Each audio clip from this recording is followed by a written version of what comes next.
Okay, so picture this. You've got this super smart LLM, right? Knows a bit about everything. Real generalist.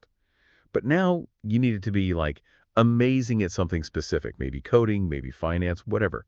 How do you actually do that? How do you turn that general genius into a specialist without, retraining it from scratch, which costs a fortune? Uh-huh. And crucially, how do you stop it from forgetting all the other stuff it knew?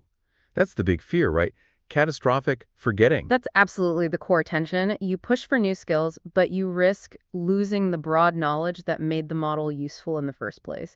And really understanding how that train-off happens during the training, step by step, that's been, well, tricky. Exactly. It's not just about where you end up, it's the whole journey. And that's what we're really digging into today. We've got some fascinating research here, really groundbreaking stuff that asks fundamentally, can we find a scientific way, maybe even a quantitative law, to describe and predict what's going on during this specialization, this continual pre-training or CPT?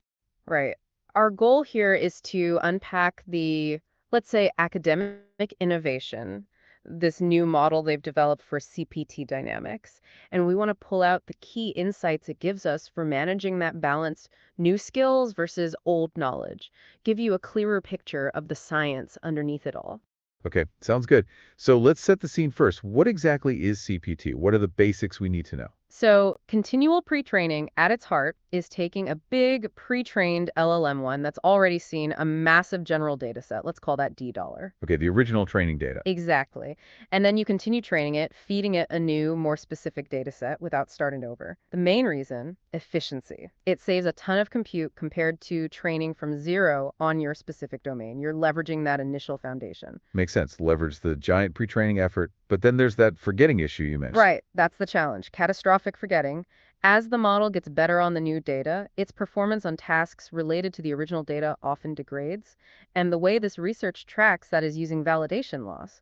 Essentially, how well the model predicts new examples from both distributions, the original D dollar and the new D dollar.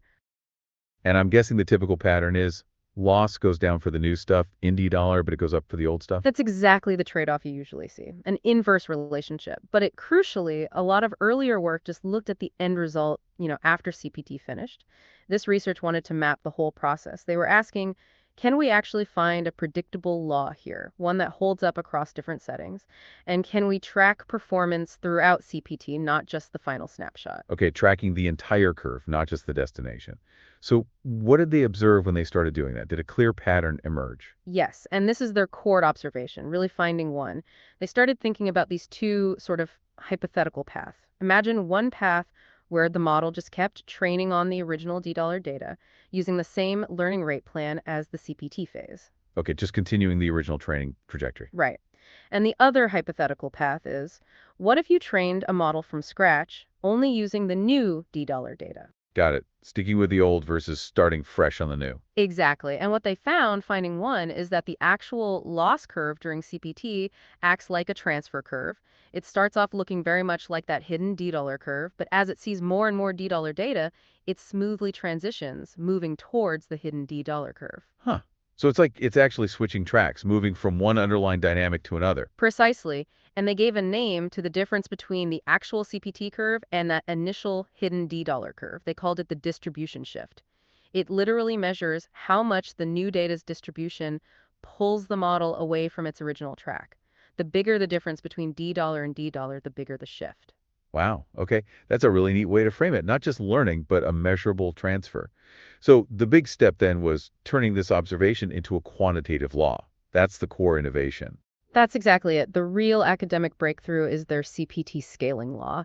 And the key innovation was decoupling the different forces acting on the loss during training.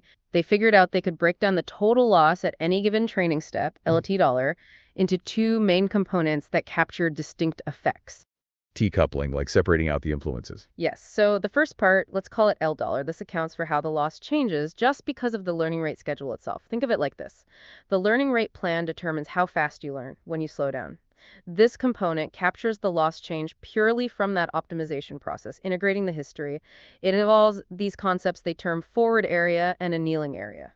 Okay, forward area, annealing area. It sound a bit technical. Can you simplify those? Let's try. Think of forward area, maybe S1 as sort of the total distance covered in training, weighted by how fast you're going, the learning rate. It's like the cumulative learning effort.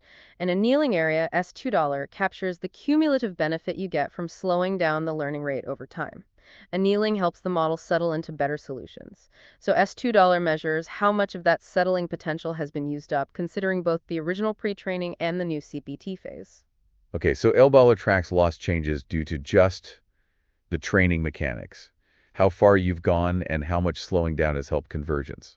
Exactly. It's the lost change driven purely by the optimization recipe and its history. Now, the other component, they call it delta, LT, the distribution shift term. This part specifically models the extra change in the loss curve that's caused by the difference between the old $D data and the new $D data. Ah, so this is purely the effect of the data changing. Precisely. And here's finding two, which is really interesting. They found this data-driven shift, delta LO, its shape is remarkably independent of when you actually start CPT. Doesn't matter if you branch off early or late from pre-training, the way the loss shifts due to the data difference follows this consistent pattern, a specific power law transition. A power law, like a predictable curve, maybe slowing down over time. Yeah, think of how many things in nature follow power laws. It suggests a kind of fundamental, predictable relationship. And the key here is that this shift is governed by the CPT forward area. S1 is basically how much learning effort you've put into the new data. So by modeling these two decoupled parts, the learning rate effect and the data difference effect, their combined law, equation 4 in the paper, could accurately predict the entire loss curve throughout CPT, across different learning rates, different start points, everything. That's really something. Taking this messy process and showing its core components are actually quite predictable. So, armed with this quantitative map, what practical things did they learn about influencing CPT? Oh, it yielded quite a few practical insights. Let's start with something they call loss potential. Lost potential. What's that? Sounds like untapped learning ability. Kind of, yeah. It's defined based on the original pre-training phase specifically. It relates to how much the learning rate was reduced towards the end of PT. It basically captures how much more the model's loss could still drop just from further learning rate annealing, even before seeing new data. And finding three is a big one. Models that started CPT with higher loss potential consistently ended up with lower loss on the new dollar data. Wait, hang on. So, a model that maybe wasn't squeezed for every last drop of performance in pre training, one that still had room to improve just by slowing down the learning rate, that model is better at adapting to something new. That feels backwards. It does seem counterintuitive, but it's a really significant finding. It suggests that leaving some of this annealing potential makes the model more flexible, more adaptable during CPT. And this leads to a direct recommendation. Maybe open source models should be released before they're fully annealed, retaining higher loss potential, because that makes them more valuable for people wanting to specialize them later. Wow, that could actually change how foundation models are shared. What else did the law illuminate? Well, it quantified things we might guess intuitively, like the distance between the datasets and $D the law, that clearly shows. The bigger the difference, the stronger that distribution shift term becomes, meaning the $D loss goes up faster. More different data means faster forgetting. Okay, makes sense, but now it's not just a guess, it's predictable. Exactly. And they also looked at replay, mixing in some of the original data during CPT. We know this helps fight forgetting. The law shows why it works. It directly dampens that distribution shift term, delta L. More replay keeps the model's trajectory closer to the original dynamics. So the law explains the mechanism and quantifies the effect of replay. What about the CPT learning rate itself, the peak rate? Ah, yes, the peak LR during CPT. The law shows a very clear trade-off. If you use a higher peak LR, you learn the new dollar stuff faster, the loss drops quicker. Makes sense, go faster, learn faster. But the law also increases faster. You forget the old stuff more rapidly. The law lets you model that trade-off precisely.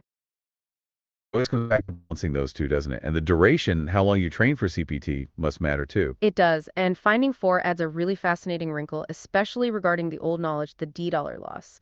They found there's this idea of a critical point and a turning length. Basically, if your original pre-training was already super expensive, or if the new data is very, very different, then your D dollar loss will probably go up during CPT and it's unlikely to ever dip back below where it started, no matter how long you continue CPT. In fact, training longer might just make the forgetting worse. So you crossed a point of no return for retaining that general knowledge. In those cases, yeah, essentially.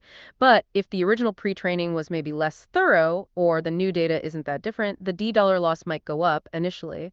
But then after enough CPT steps, what they call the turning length, it could actually start to decrease again, potentially even ending up lower than where it started. Huh.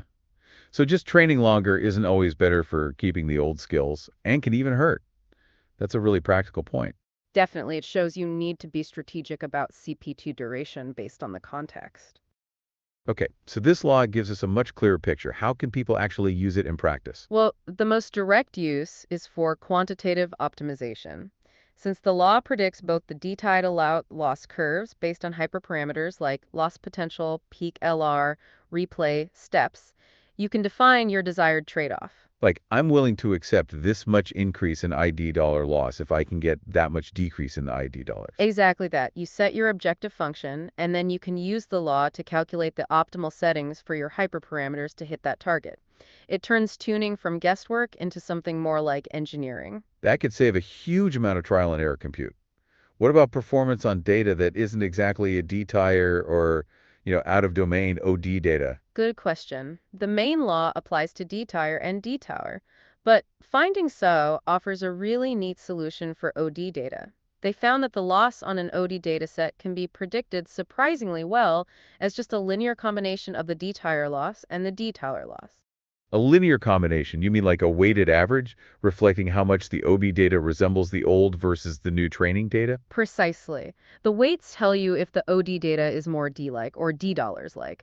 And this is powerful because it means optimizing for OD performance boils down to optimizing the balance between D-dollar and D-dollar, which the law already helps you do. So you can predict how well the model will do on unseen tasks just by understanding the relationship to the training domains. That's very cool. But what if you're using an open source model? You often don't know all the details of its original pre-training, right? Can you still use this law? That's a super important practical point, and they address it head on. They proposed ways to adapt the law even with incomplete information. You can use a large public dataset like a web crawl corpus as a stand-in, a proxy, for the unknown original dollars. Then, the unknown parameters from the original pre-training, like its forward area, you can treat those as variables to be fitted based on the CPT data you do observe. And you can usually make a reasonable assumption, like the final learning rate in the original pre-training was very close to zero.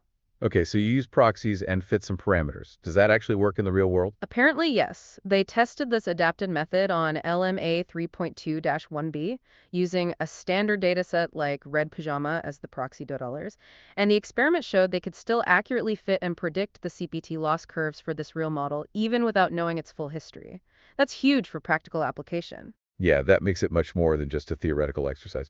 Okay, but every model has limits. What are the caveats here? They're upfront about them. Primarily, the law is empirical. It's derived from extensive experiments and observations, but it doesn't have a full, rigorous theoretical proof from first principles yet.